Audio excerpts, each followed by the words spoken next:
Hello gamers, welcome back to another episode of Solo Spelunking, and tonight I will continue my Season 2 of my Star Wars series Adventures in the Keldor sector, and this time it'll feature the Star Knave rule set, 2nd edition. So Knave 2nd edition, the heck for that, the Star Knave rule set, and also my solo RPG framework. And last session we discovered a dead body in an escape capsule, in an escape pod, and that dead body was a Bothan technician that obviously worked for Genesis Pharmaceuticals, a market-leading pharmaceutical company, and they have their regional headquarters in the Keldor system, which is also the sector capital and the administrative hub for the sector, hence the name Keldor sector. And it's a high security system, and we ended the last episode with a flight of Imperial TIE fighters approaching, and they ordered us to stop to prepare for an imminent customs inspection.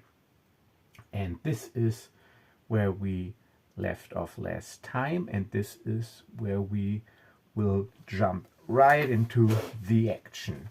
So those TIE fighters, they come close, and they're already at close range, and they've ordered us YR-1080 light freighter. Shut down your engines, or shut off your engines, reduce your speed to 0, hold your position. You are targeted for a customs inspection. I look over to Rhya. Well, guess it's only a matter of time until the Empire knocks at our doors, so I hope all your papers and IDs check out, because I don't think we can outrun these guys, and well, I'm clean at the moment, so I have no reason to not let them inspect me. So is there anything now I should know about? She looks at me. Oh, there are many things you should probably know about, but I'm not telling you. However, you do not have to worry about this Imperial inspection. I hope, at least. What do you mean, I hope? Oh, wait a minute. I gotta acknowledge this first. So I flip the comm switch. Yeah, this is YR-1080, Versatile Rust Bucket. We have acknowledged, and we will reduce our speed and hold our position. But seriously, our cargo hold is empty, and inspecting us would just be a waste of time. Can't you just scan us and confirm that our cargo hold is empty? I mean, no need for a customs inspection if there's no cargo, right? And there's a short pause, and then the reply comes, YR-1080 Versatile Rust Bucket. You will do as ordered. We will confirm that you have an empty cargo hold visually. Inspection team is already en route. And then those TIE fighters, they circle me and make sure that I hold position. And my scopes pick up a Lambda-class shuttle, which was just launched from the Strike-class cruiser. And just give me a second here, because I want to get something. So what good are all these great old source books if you don't use them? So I will just show you what I'm talking about. I think, did in the last season. What is a Strike Cruiser? So this is the Imperial source book, and I think I already told you the story when I got this. I was still in high school, and with our English class, we were on a school trip to the United States, and we had a couple of days in Washington. So it was a student exchange, and we had a couple of days in Washington for cultural sightseeing.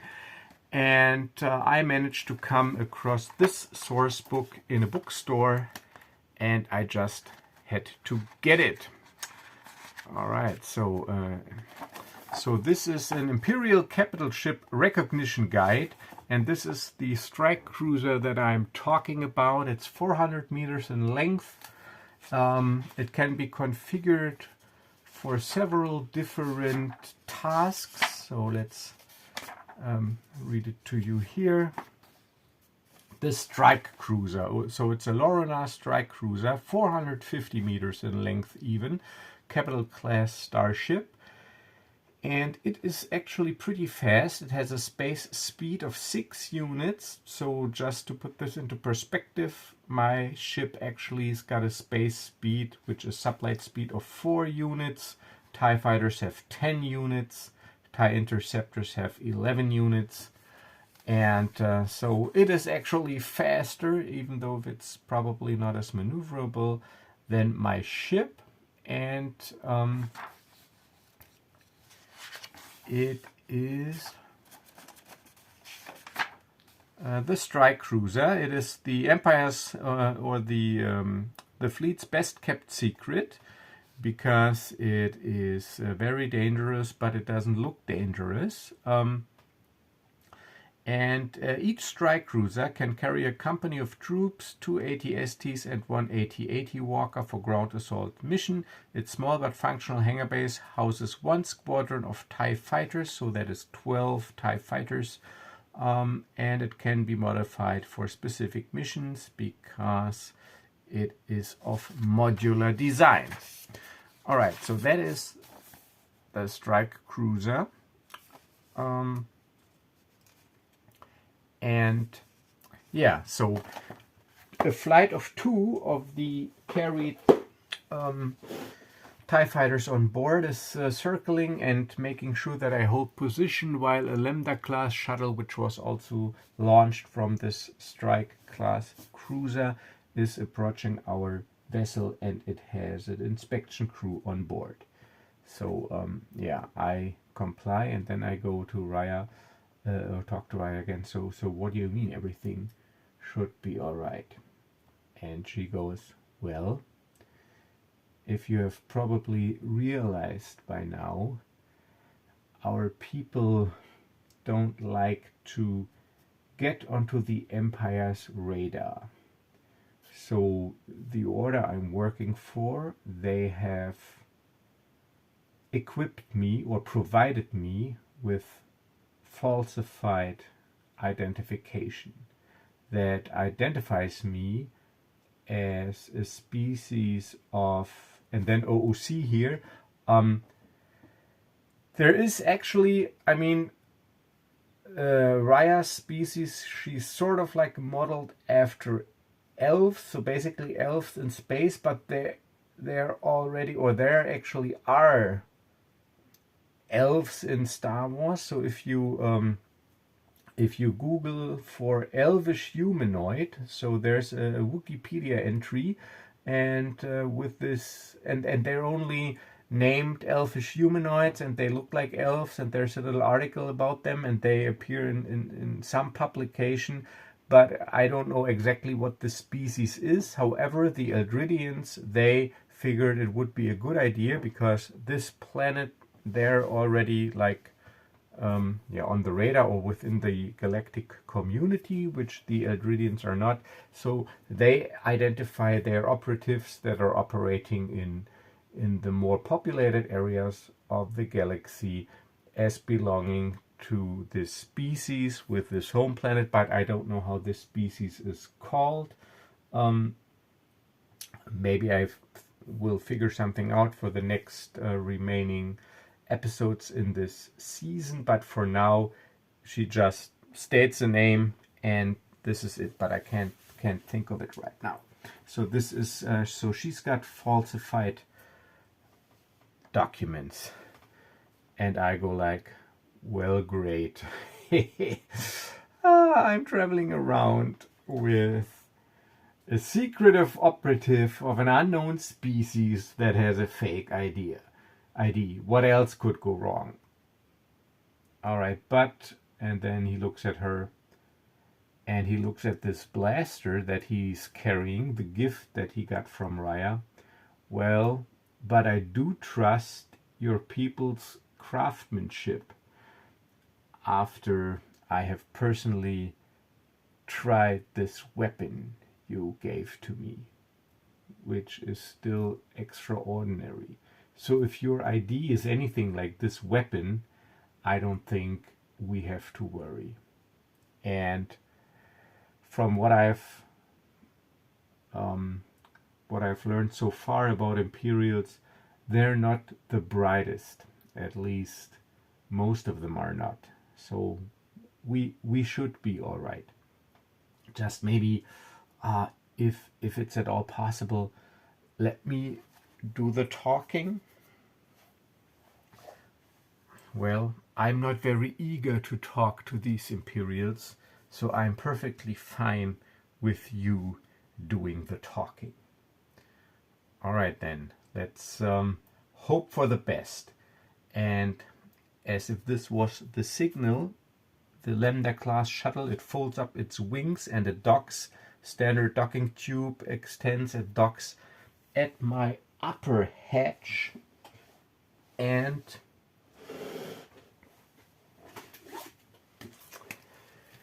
then an inspection team, and I figured this will be like this, the reception area. So this is where they come in from the docking tube. It's just so to have some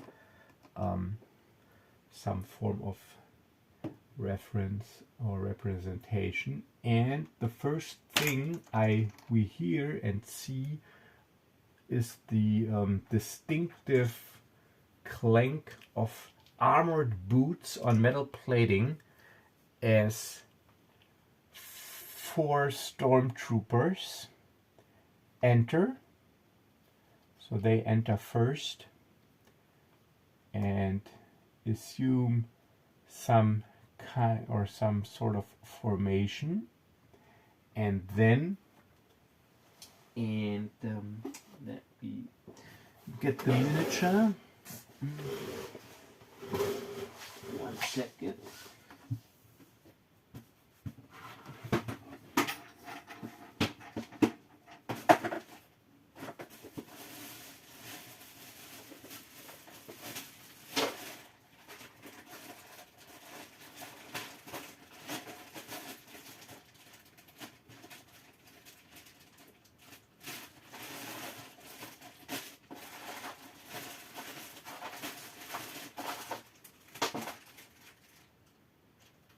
Damn, where are they? Alright, sorry, I thought this would be quicker, but it isn't. But you can just fast forward.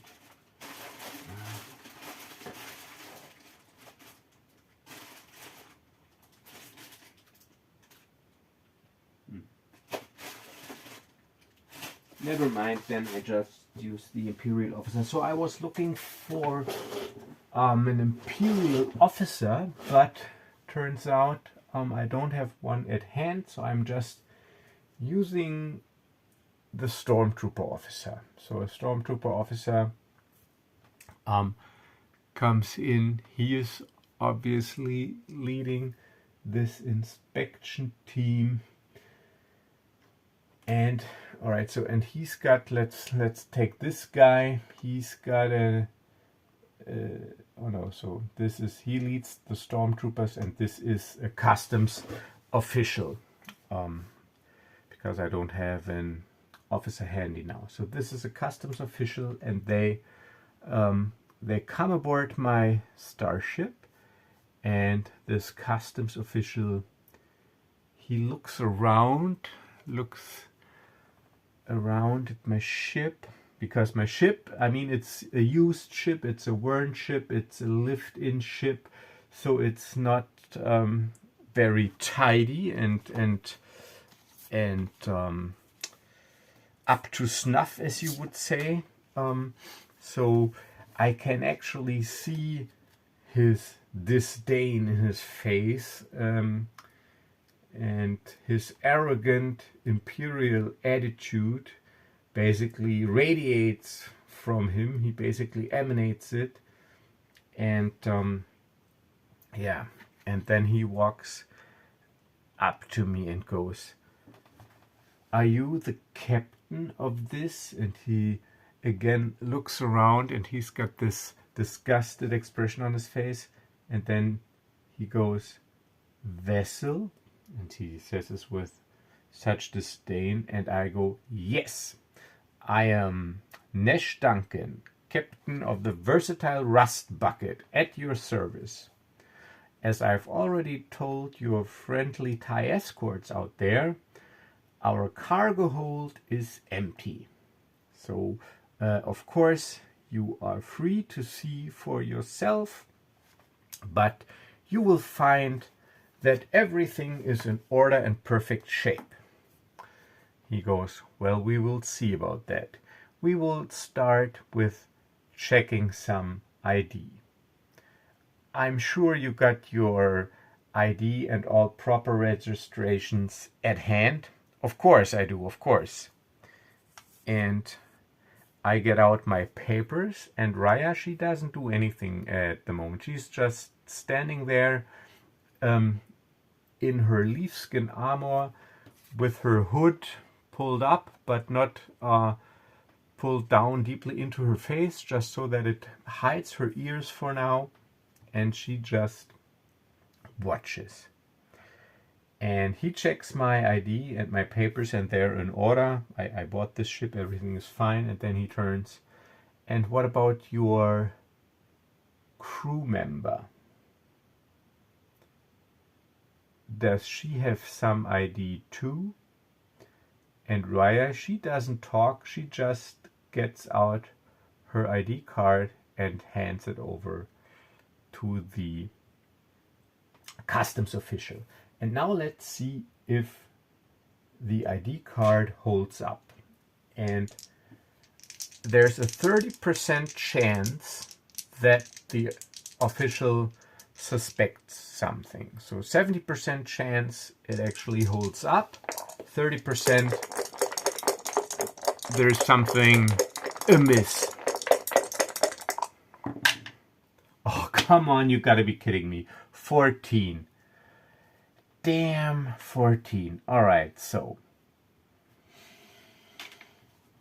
he takes the ID card from Rhya, and this is so fitting. I mean, if you've watched my episodes and also my very first Star Wars series that I did when I started this channel, this is just fitting.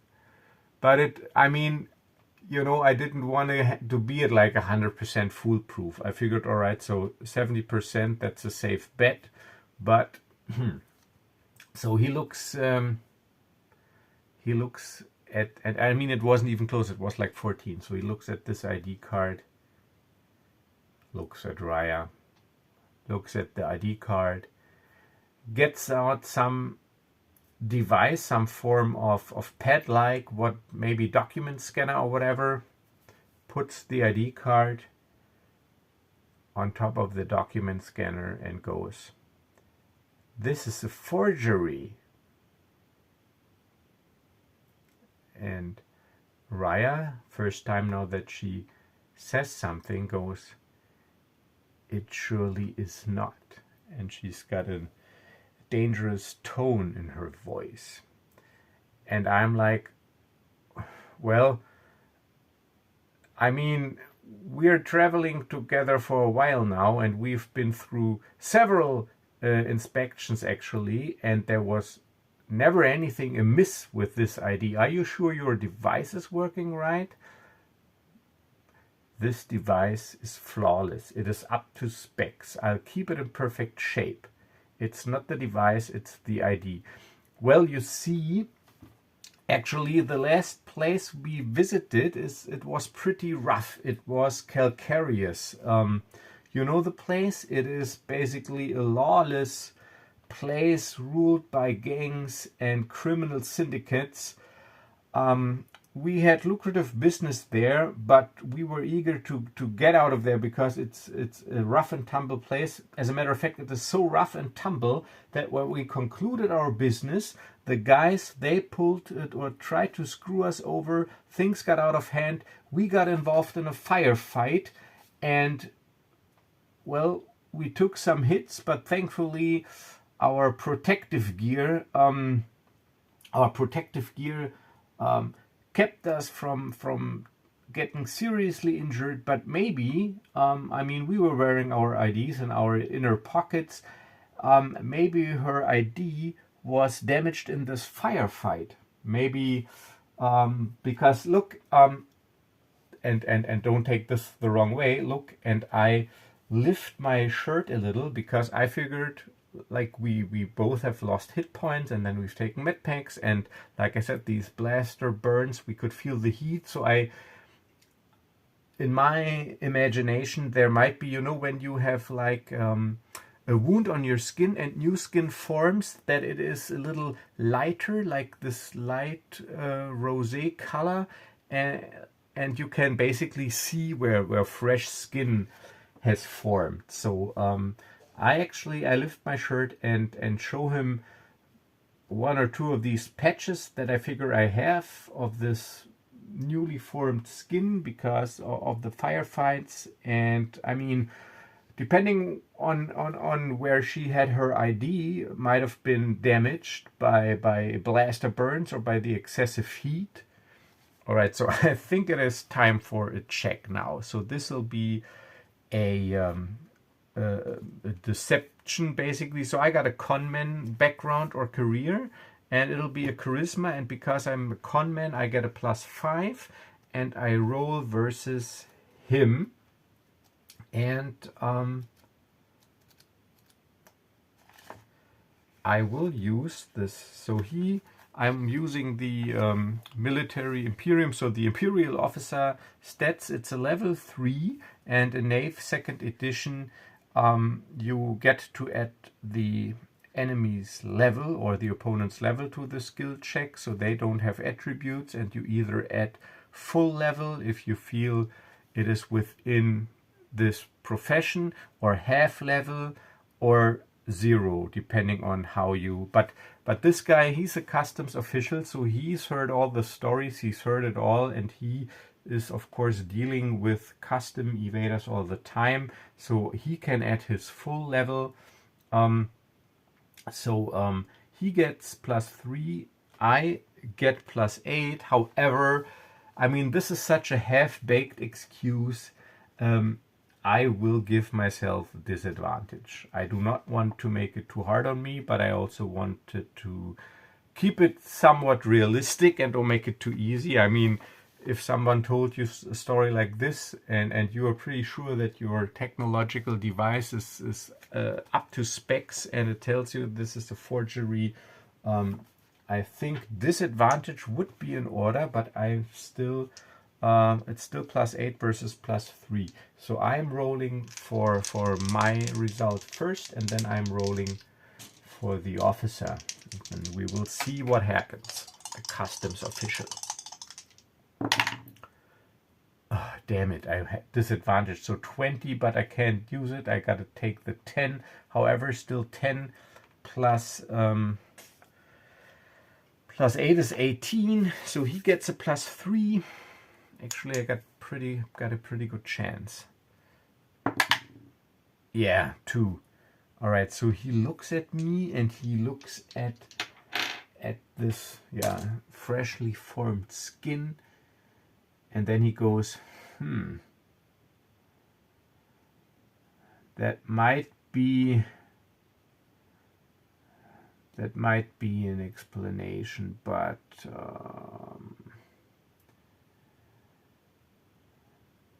all right, I will do the following. I will confiscate this ID, take it with me, and have it checked in using stationary equipment back in the command ship. And if everything checks out, you will get it back, and if it doesn't check out, we will have a more unpleasant talk. And till I'm done with my inspection, I suggest you hold your position here. I will instruct the TIE fighters accordingly. But now that that's settled, let's take a look at your cargo hold. Certainly, there's one thing you should know, not that there is some sort of misunderstanding. There's a dead body in the cargo hold. He goes, dead body? Now, how are you going to explain this to me? Well, it's simple and it's easily verifiable by checking my sensor logs and my flight records. When we are en route to our target destination, which actually was not Keldor, but wait a minute, but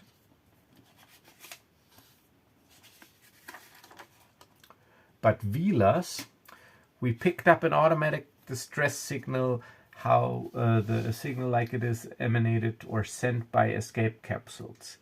And because it is our spacer honor and duty, we had to head over there to see if someone was in dire need of assistance. However, we were too late. We were only able to retrieve a dead body. It's a Bothan, and by his looks, he's wearing a uniform with a patch that belongs or that clearly identifies him as an employee of Genesis Pharmaceuticals, and we were just, actually, we are on a dignity mission. We were heading for Keldor because we wanted to contact the company and give them the body so that they can notify next of kin, give him a proper burial, you know, the right thing to do. And you can check this by checking my sensor logs, my communication logs. It's all documented. That's the good thing about technology. So there's nothing fishy there. As, of course, there's also with this ID, but you will figure this out yourself. All right, then let's take a look at your cargo hold. So we head to the cargo hold, which is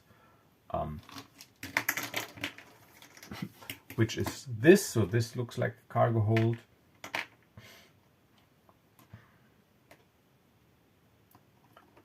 So we enter through here. So I'm leading the way after you, he says. So, and then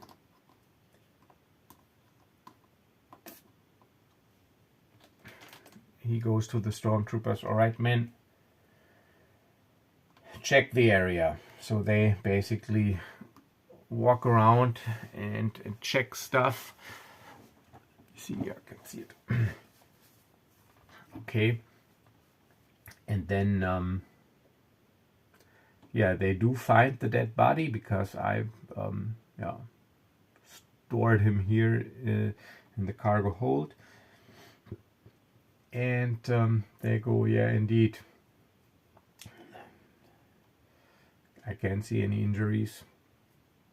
All right, so your cargo hold is empty, as you said. So because you're on a dignity mission, we don't want to delay you any more than necessary, but I still have to insist that you hold your position until I have verified the authenticity of this ID card on board the command ship, where I have the proper equipment to make a thorough analysis.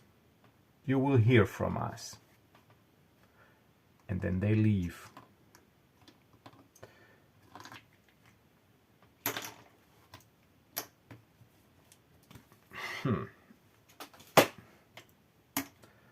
All right, and as they're gone, I'm looking at Rhya. She looks at me, and I go like, that was close, but it's not over yet. So, what do you think are the odds that this check he conducts on the command ship comes back with a positive result, positive for us, so that it comes back as if the ID would be authentic? And she looks at me and she goes, well, I have to admit, actually, I am surprised and taken a little bit aback by the fact that this ID card in this case did not pass the inspection. That is something that had never happened before. So we must assume the worst and prepare for the worst. It would be naive to do otherwise. So I think that when he is back at the command ship, he will verify or confirm his suspicion that this ID card is a forgery. We should look at this ID card as compromised. All right then. Do you know how to handle a gun turret? And she goes, well, I got quick reflexes and a sharp eye, but I would need some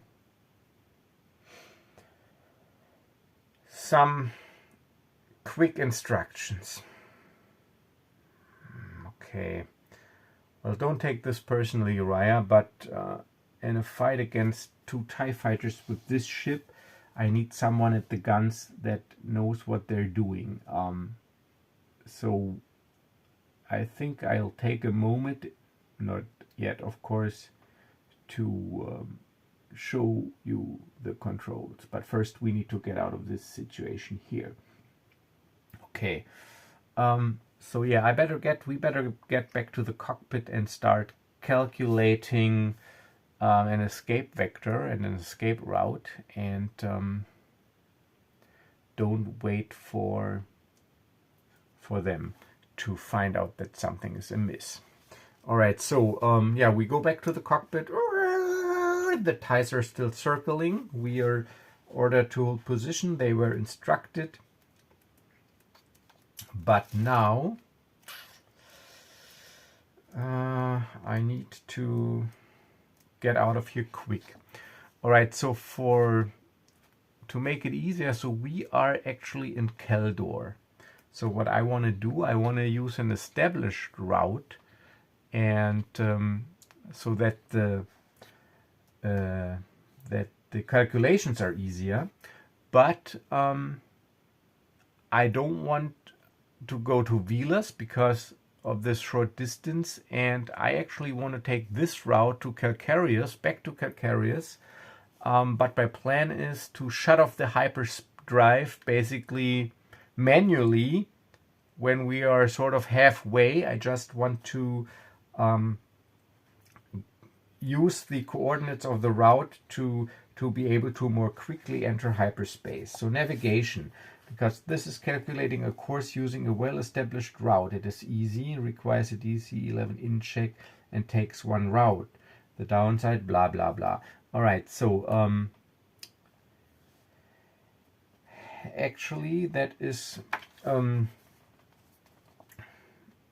yeah, that is pretty easy, but we still need to, so we can't really, we can't really jump to light speed, at least not in my Star Wars world, from 0 speed. So we have to accelerate to maximum speed and then basically punch it.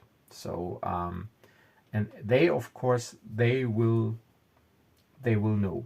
So yeah, what I will do is I do all my calculations. Let's see, it's a DC-11 int.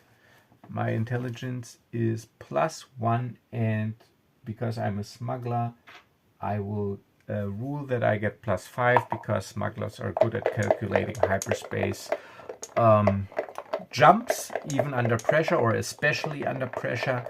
So it is +6 versus 11. So advantage actually in Knave 2E is not you roll 2 dice, you get +5 for a fitting skill, career, whatever.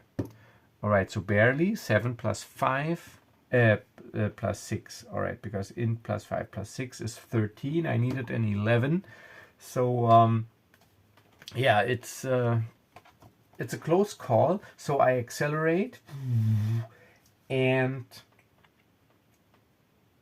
as I accelerate, immediately the TIE fighters, they chase me, and I have to basically survive one round of combat against those two TIE fighters. Well, I will probably survive them, but my ship will take damage in the process, I fear. So initiative, this will be initiative roll. Starship combat initiative. Starfighter scale ships always go before capital scale ships. Yeah, we are both starfighters. The pilot of a starfighter scale ship makes a pilot check, which is a check using either your dex, int, or wisdom score, your choice, and includes the ship's handling bonus, if any. Alright, so I'm using dex, int, or whiz. I'm using whiz, which is +3, and my handling is 0 still, my maneuverability.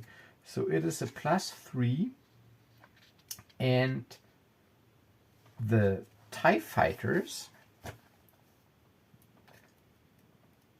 they are in the source book. The TIE fighters are the standard DIE fighters, so standard TIE fighters. They have a handling of +2, and they are piloted or crewed by TIE fighter pilots, which are also in here.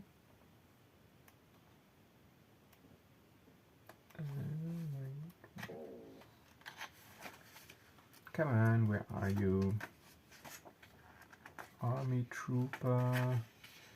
Oh no, they're in the, not in the source book, they're in the where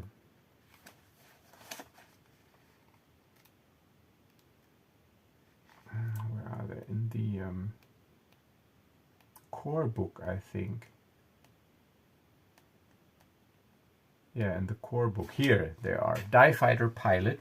So they're level 2. So they get to add their level. Adds level as pilot ability score to the AC of starfighter scale vessels and to starship weapon attack rolls and to checks to operate starship systems, because they're pilots. So he gets +2, or they, and they have +2 handling. So it is a +4 on their side versus +3 on my side. So I am green and they are purple.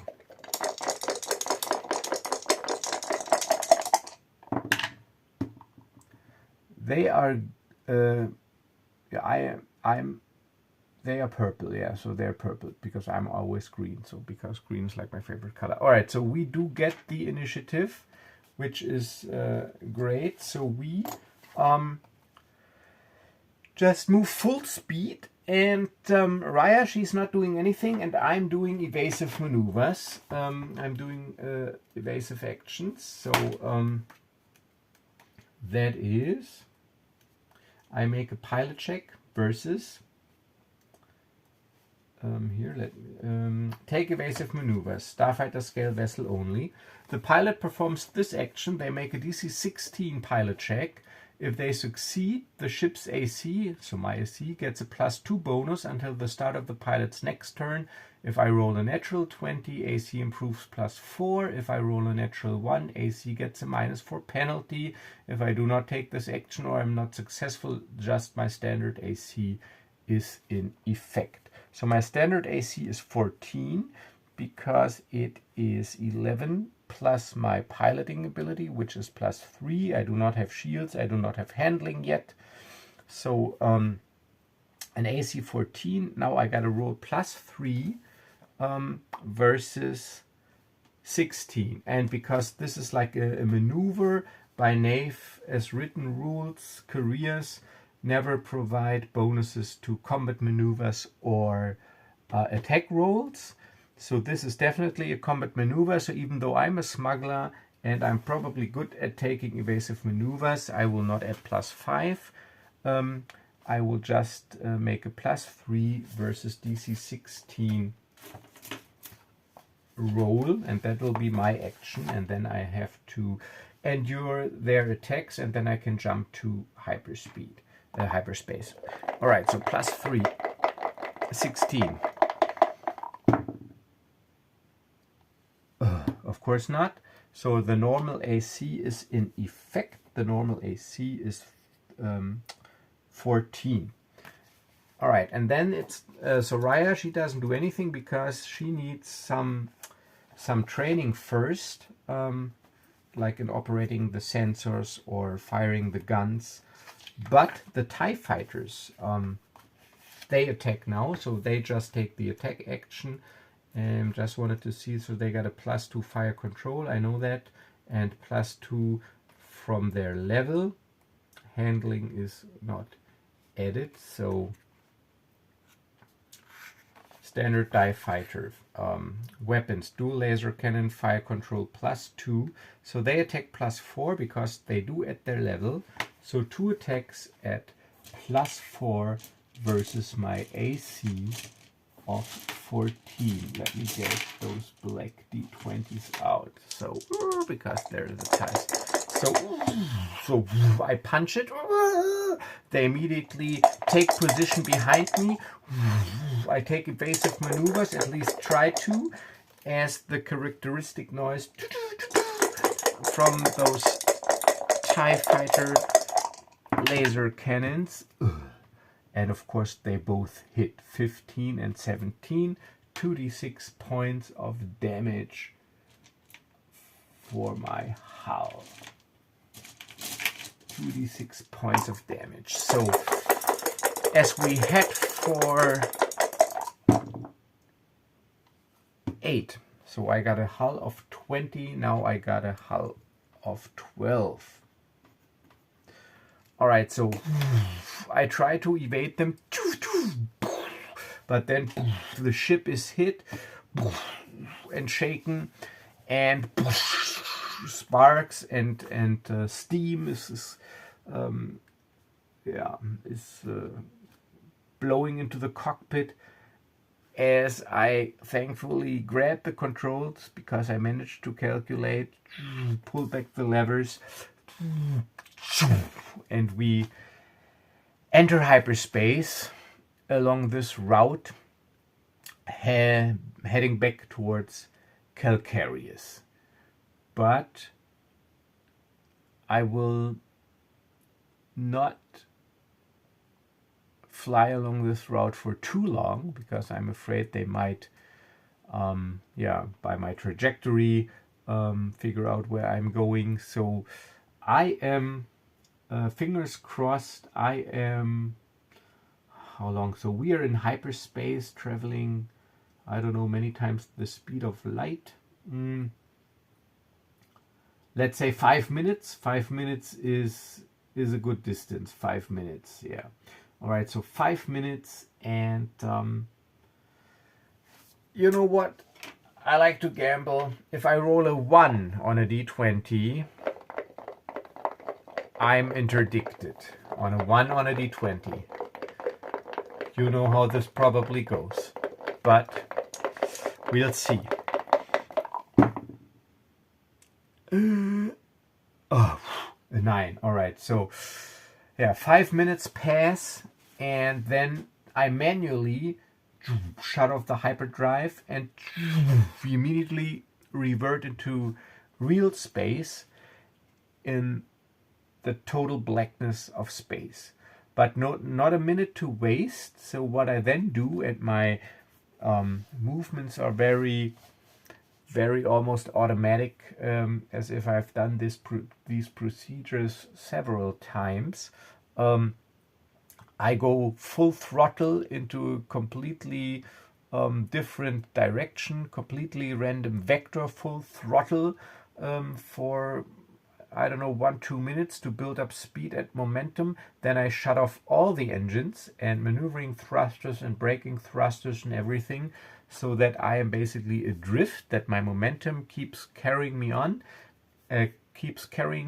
shut down all my engines to cut off my ion signature. And I also shut off the sensors so that they don't actively scan for things. I basically put them in passive mode. So my goal here is to reduce my energy emissions to the absolute minimum. So I also shut down all unnecessary systems, put on the emergency lighting, and then I will just let myself drift for a while. And while I'm doing this, Rhya, she watches and is pretty perceptive about it, pretty curious, and she tries to pick up some things maybe, or at least to memorize what I'm doing. Yeah. And then once all this is done and we are drifting and we are a distance away from the point where I drop back into real space, I try to, or I'm finally able to relax a while and to calm myself down, and yeah, and then we drift. Whew. All right, that was close. But I think we should be all right for now, because they didn't interdict us. And I mean, finding us now would be like finding a very, very, very, very tiny needle in a huge haystack. I mean, yeah, we should drift for, or keep drifting for at least an hour, and then we can turn power back on. Let me just check on the damage. But it was only, I know it were 2 hits actually. I felt two shudders going through the ship. Shouldn't be too bad. Well, she goes, I think I owe you an apology. I'm sorry that your ship took damage. I must admit I had more faith in, and she, as if she is a little bit embarrassed, she goes, in the craftsmanship of my people. Don't worry about it. I mean, you know, I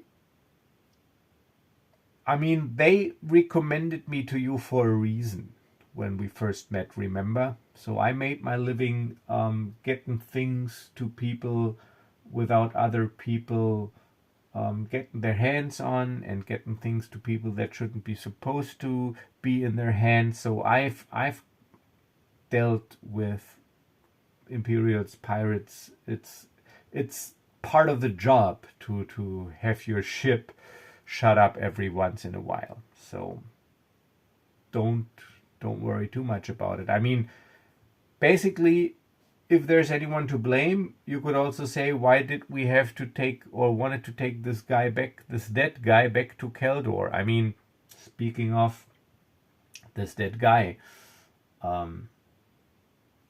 there's no taking him back now, and I don't want him to rot in my cargo bay, so I don't want this to sound cruel or anything, but I'll jettison him into space. She goes, well, I'm not going to judge you. I think it makes, or it would be unwise and not tactical to get back into the Keldor system now, where they might be looking for us to deliver a dead body. So I wouldn't lose any sleep over it. Yeah, I think the intention is what counts. We had good intentions, but once again we were stopped by the Empire. And yeah, we need to get some training sessions in with you in the gun turret. So she looks at me again, tilts her head slightly. So why would we want to get me some training sessions in the gun turret when we were just about to part ways? she goes. Don't you think it would be better for you to hire a more permanent crew? And I smile. Well, actually, that is the thing I wanted to talk to you about, that I mentioned earlier. And actually, I was planning on doing this in a little more formal way, or at least in a better environment, but I might as well just do it here. See, so we've traveled together for a couple of days only, but I have to admit, I really did enjoy your company, and I thought, actually, it is better to travel with someone than traveling alone. And from what you told me, is that you're not really fond of space travel, but it's a necessary part of whatever it is you do. And so I figured I wanted to offer you a partnership, if you will. What do you say?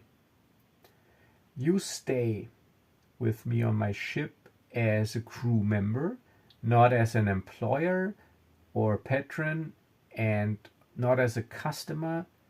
So we are partners in that regard. That, of course, this is my ship, obviously, but we operated as a crew in that sense that I'm your pilot guy when you need to go someplace on any one of your missions, whatever that might be, and I'll try to support you.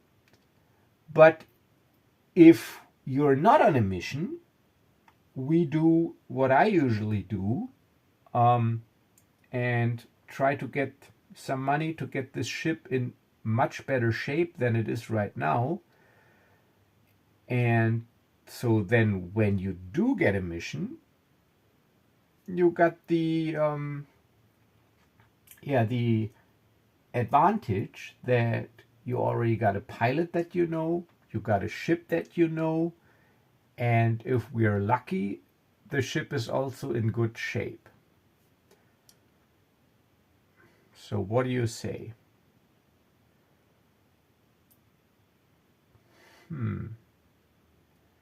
She looks at me. That is an interesting proposal, she goes.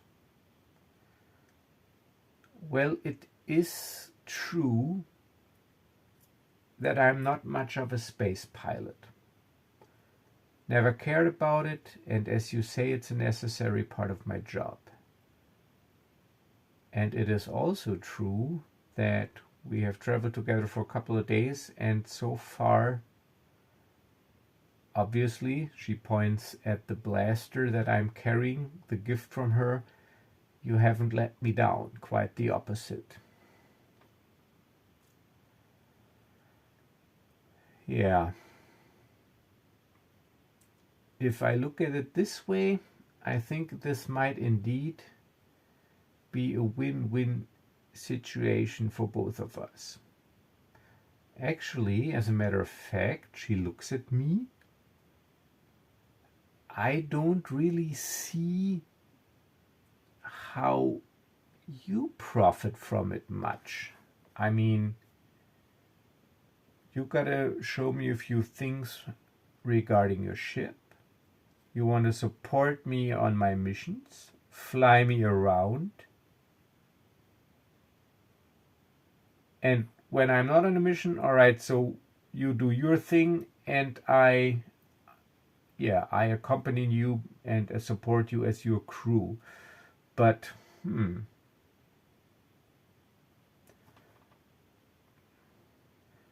then I go, well,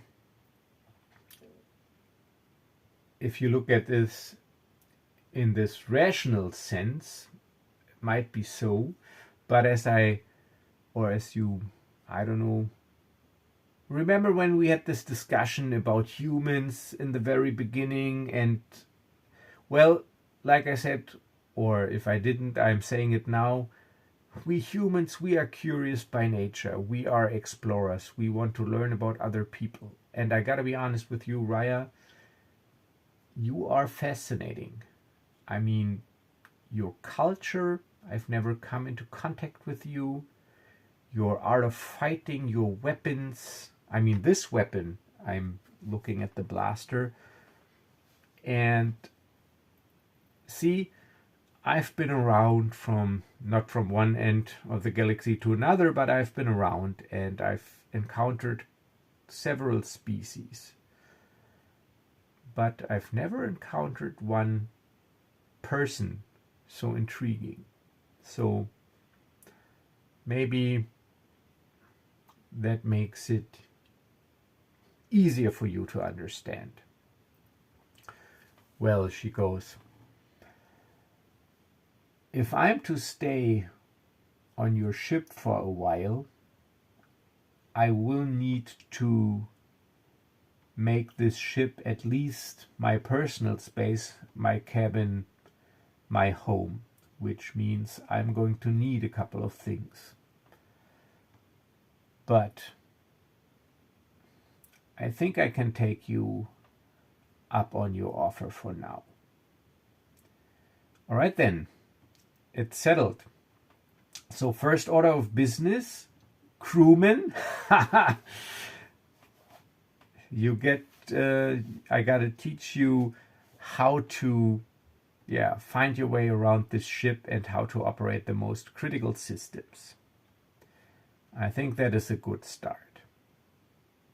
So, and then I stretch my hand out. So I don't know what you people do, but if we come to an agreement, I do not want to say strike a deal. If we come to an agreement under as humans, or it is custom to seal the deal with a nice handshake.